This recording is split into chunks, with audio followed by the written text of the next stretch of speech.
क्या आपने कभी सोचा है कि आपकी असफलता का सबसे बड़ा कारण क्या है? क्या वह आपके सपने बड़े नहीं हैं या आप मेहनत नहीं करते? नहीं, असली कारण है आपका डर।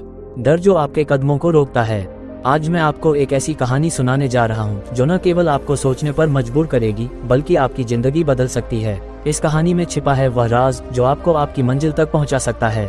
गाँव के एक कोने में रहने वाला रमेश हर रात अपने सपनों की दुनिया में खो जाता था। वह बड़े शहरों की चकाचौंध में अपने लिए एक अलग पहचान बनाना चाहता था, लेकिन हर सुबह उसकी हिम्मत उसकी ही परछाई बनकर उसे डराती थी। उसके मन में हर वक्त सवाल गूंजते, अगर मैं असफल हो गया तो लोग क्या कहेंगे? क्या मैं तैयार हूँ? गांव के लोग उसे ताने मारते, तू कुछ नहीं कर सकता, बस सपने देखता रह। रमेश ये सुनकर और भी टूट जाता।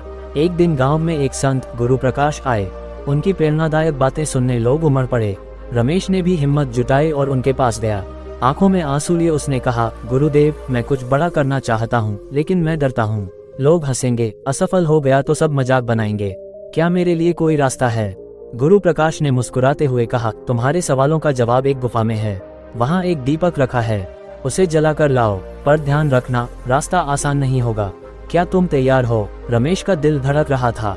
उसने कांपती आवाज में कहा, मैं कोशिश करूंगा गुरुदेव। अगले दिन रमेश गुफा की ओर बढ़ा। घना जंगल, अंधेरी राहें और डरावनी आवाजें उसे डरा रही थीं। उसका मन बार बार कहता, वापस लौट जा, तू यह नहीं कर पाएगा। लेकिन फिर उसने खुद से कहा, अगर मैं हार मान लूंगा तो मैं कभी कुछ नहीं कर पाऊंगा। गुफा के अंदर पहुंचते ही उसकी सांसें थम गईं। एक बड़ा सांप दीपक के पास कुंडली मारे बैठा था। रमेश की आंखों से आंसू बहने लगे। गुरुदेव ने मुझे यहाँ क्यों भेजा? मैं मर जाऊंगा। लेकिन अगले ही पल उसने खुद को संभाला। यह मेरी परीक्षा है, अगर मैं हार गया तो जिंदगी भर कुछ नहीं कर पाऊंगा। हिम्मत जुटाकर उसने धीरे धीरे दीपक उठाया और गुफा से बाहर निकल आया। दीपक का उजाला उसकी आंखों में नई चमक ला रहा था।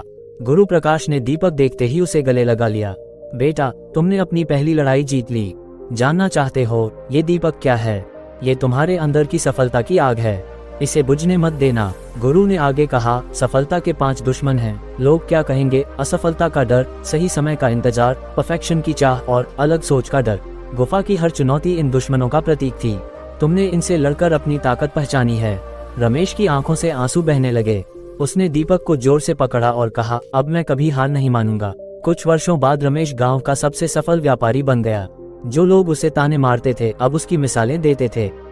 याद रखिए, ये कहानी सिर्फ रमेश की नहीं है, ये हमारी, आपकी और हर उस इंसान की कहानी है जो अपने सपनों को पूरा करना चाहता है। तो क्या आप तैयार हैं अपने डर को हराने के लिए?